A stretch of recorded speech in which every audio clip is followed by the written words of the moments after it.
There's no one left in Australia who wants to buy Warhammer. So basically what they're saying here is big book, many words. Quality of writing, irrelevant. Let's just say that I am not impressed by the metrics that they're using to measure this.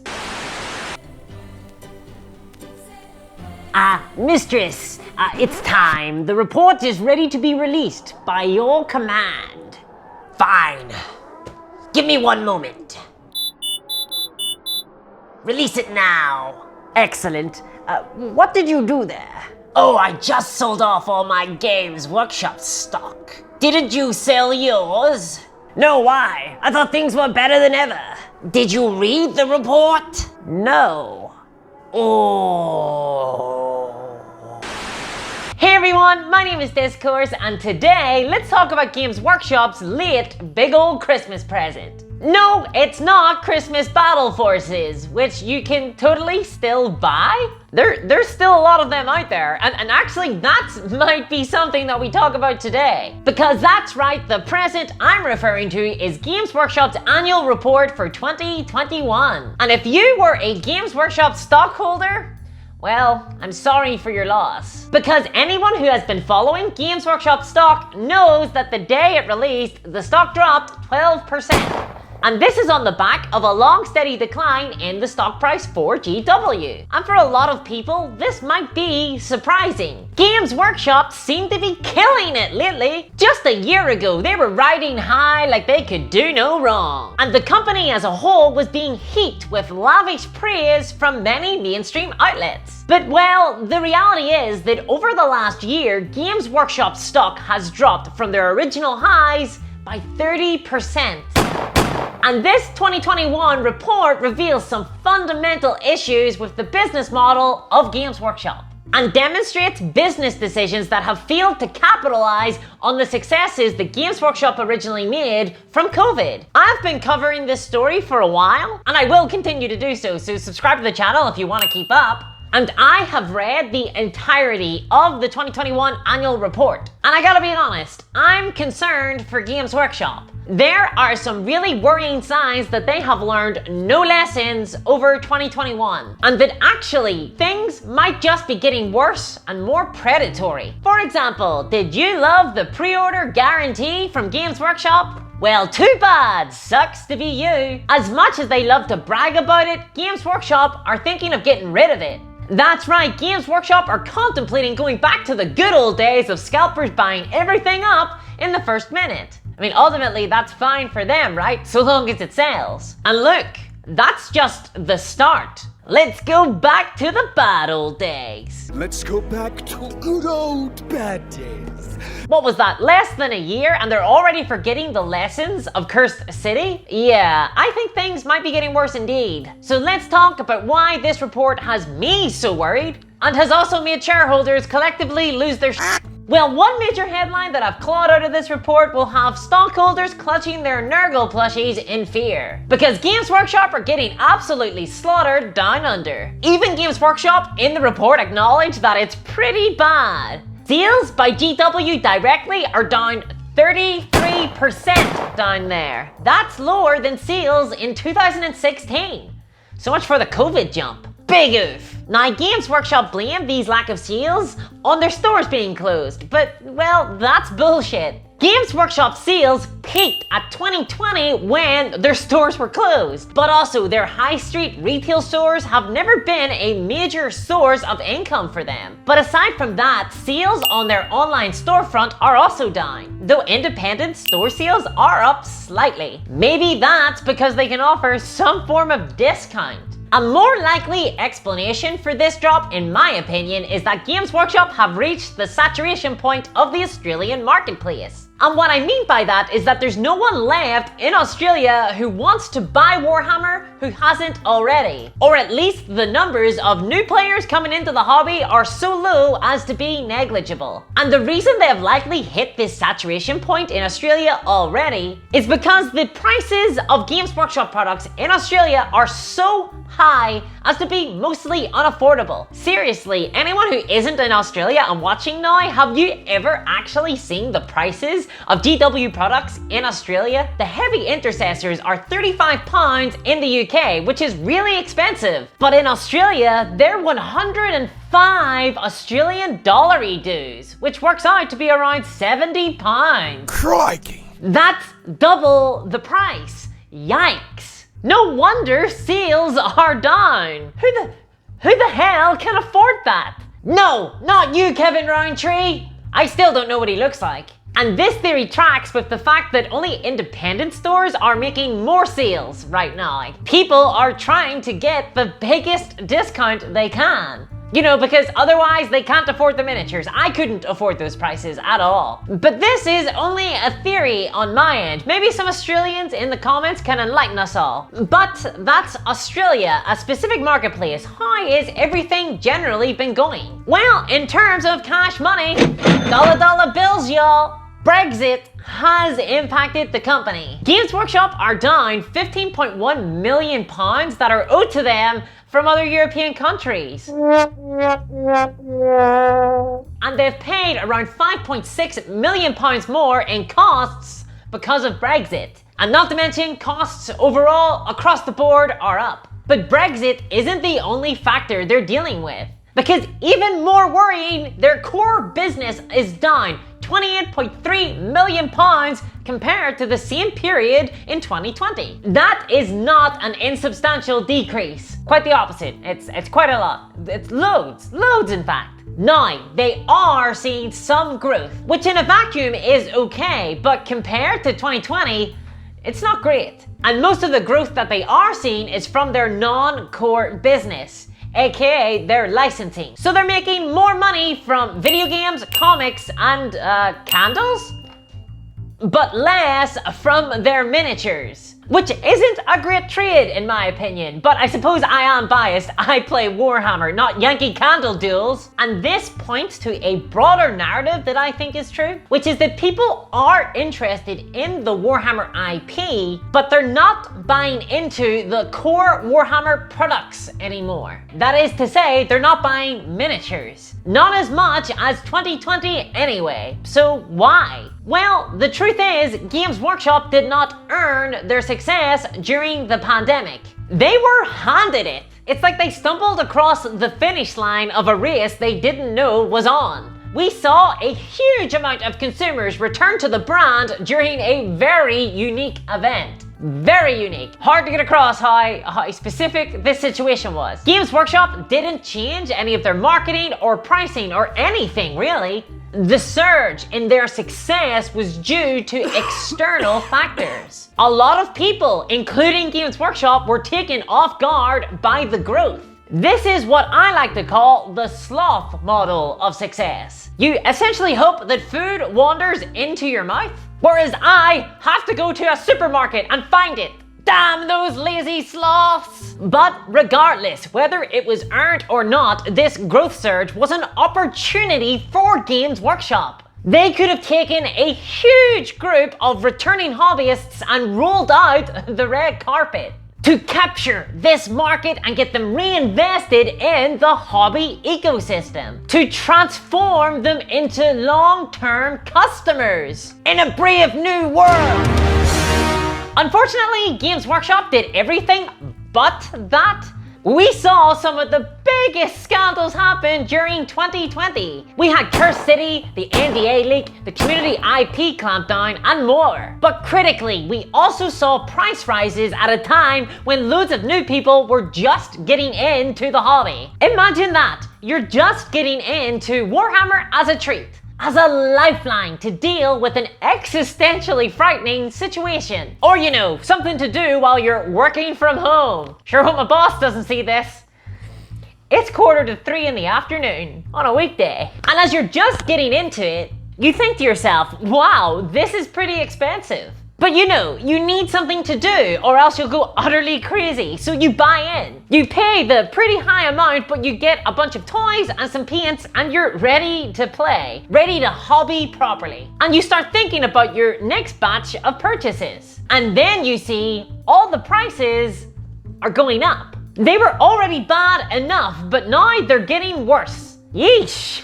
Talk about a welcome party. It didn't exactly create a great impression for new customers. So it's no surprise then that when the external factors that put Games Workshop in such a good position in 2020 begin to go, that Games Workshop's financial fortunes seem to be reverting back to where they were before the pandemic, or maybe even worse. They received a huge cash injection in 2020, and as far as I can tell, most of this seems to have gone into Warhammer Plus, shareholder dividends, and increasing overheads. And now that Warhammer stores have reopened, sales have gone up, which is good, and it makes sense because GW stores are positioned to capture new players. That's why if you ever go into a Games Workshop store, the miniatures that they are able to sell to you right there and then are so specific and so limited. But the majority of their existing customers buy online,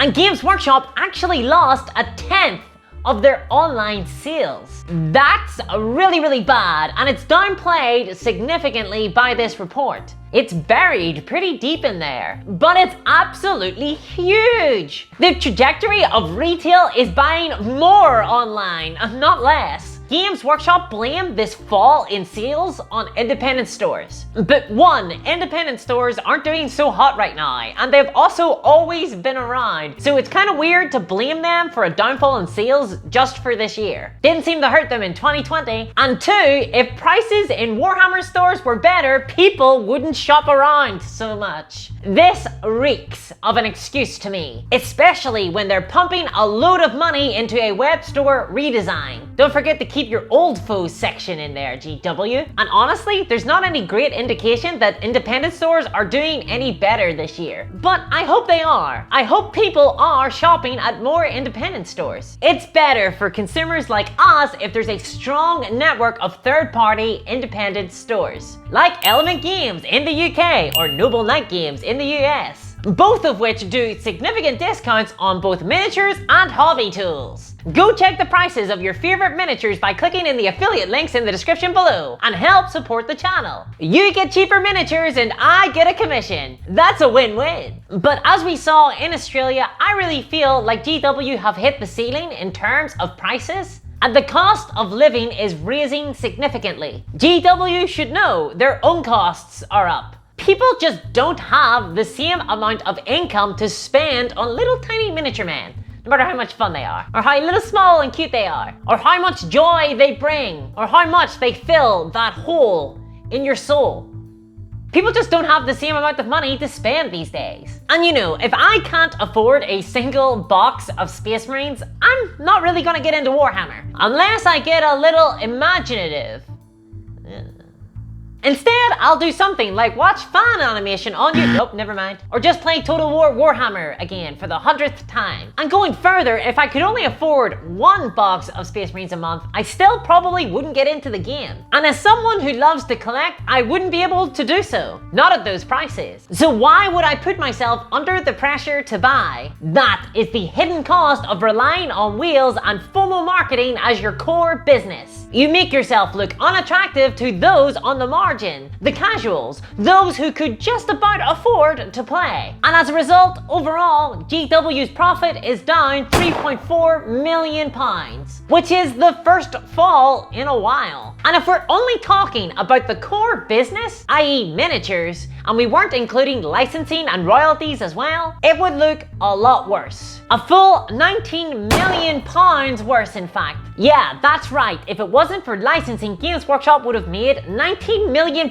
less than 2020. So these are all problems. GW are losing money, losing customers, and losing share price. So what's their plan going forward? What will Games Workshop do to redress these problems? How will they reverse the trend and get the company growing again? Well, I'm sorry to say, but this is actually the most depressing part of the entire report. See, a lower profit in 2021 when compared to 2020 was sort of expected, right? There was the global pandemic, less people are playing in the hobby, and GW are coming off the back of some record-breaking years. We should have expected that there would be some reduction in profit. But Games Workshop talk about their priorities in this report and how they're going to revert the downturn. And yeesh. Let's just say that I am not impressed by the metrics that they're using to measure this. For example, in their section on how they're focusing on customers, all they talk about is the launch of Age of Sigmar 3.0, a launch which came with a very controversial redesign of orcs.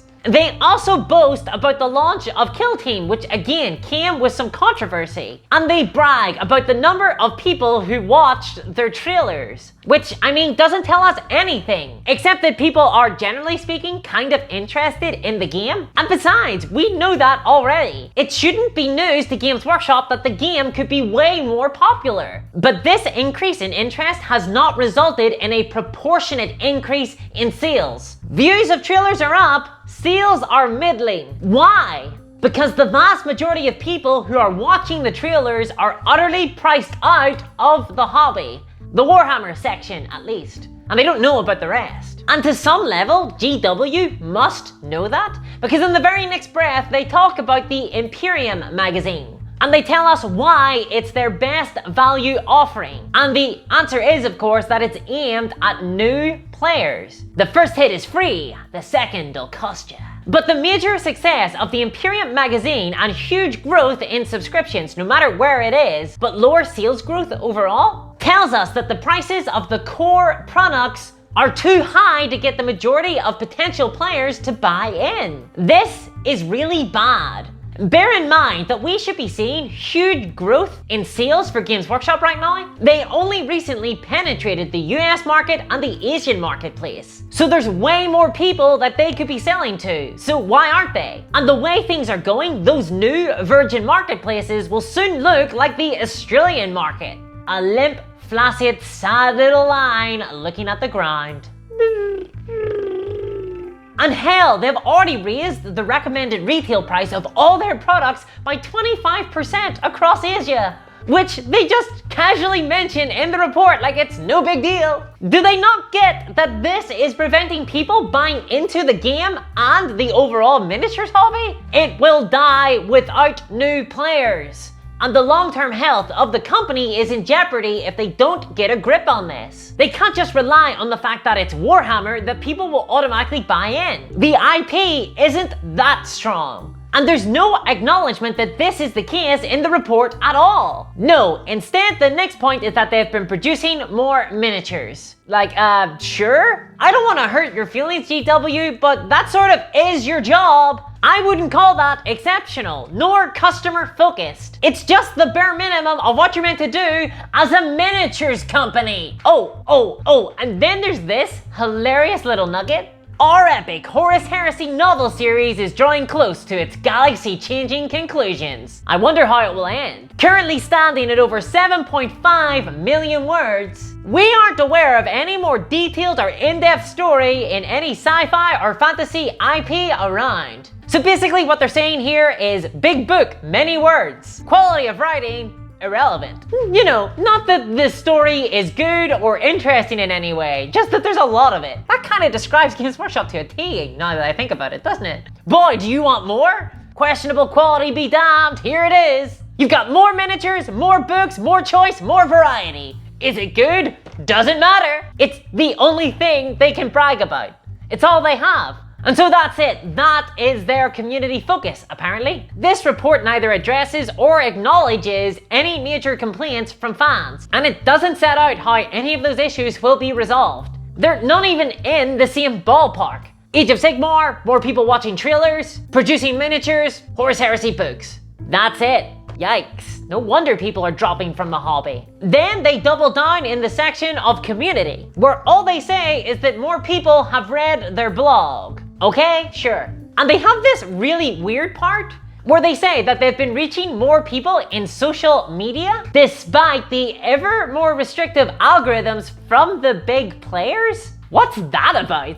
I have literally no insight on this part. I just found it really f***ing weird. Are they saying that Google doesn't like Warhammer or something? Must be War Machine fans. This is a f***ing weird line. Now, Games Workshop do pay some lip service to employee wages throughout the report, which is good, but they're not doing anything notable or exceptional. Just, you know, pay their employees a standard wage. Though they do note that the IP and design studio are getting around £5 million more, and this is really good. I think it could be higher, but it's a start. Though there really should be a wage increase considering the thousands of new books that are coming with Warhammer Seasons. Yeah, I think the design guys, who will likely be putting up with many sleepless nights trying to keep up with this business model, could use a few more dollars in their pockets. Hell, and pay the rules guys a little bit more while we're at it. I don't know if GW are paying them by the word right now, but please, for the love of God, stop it. Just put them on a wage. I'd like to read one rule in Warhammer 40k that consists of 2 sentences at most. Please! Oh, and there's something else that's really exciting in this report. We get to learn what GW think Warhammer Plus is for. Ooh!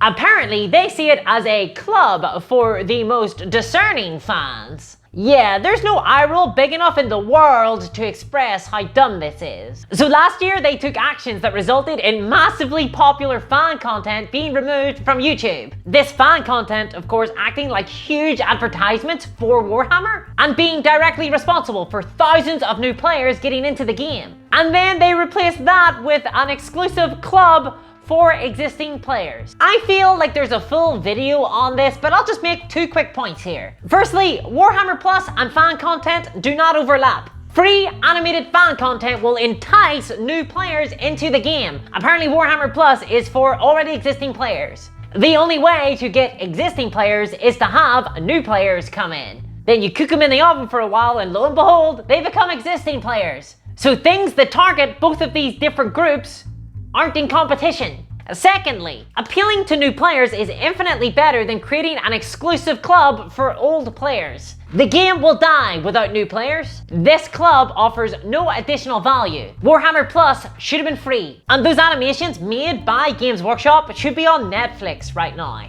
But maybe I'll talk about Warhammer Plus again at some stage, especially now that we have a lot more insight into the thought processes behind it now. And also we know how many views it's gotten. 2 million across the entire platform. They've gotten 2 million views. I just want to point out that over that same time period, this channel has received 747,000 views, which, you know, is about 1/3 of all of Warhammer Plus's views. So I mean, it's not exactly panning out to be a great success when a like me can get close. Ironically, at the end of the report, they do acknowledge that senior management becoming complacent is the biggest risk to the company. Finally, we agree on something. Unfortunately, this report was written by senior management, and unfortunately, they have become complacent, so who wants to tell them? Maybe the writer meant someone in particular? Dave in accounts or something? You're getting complacent, Dave! So this was a high flyover of the GW Annual Report 2021.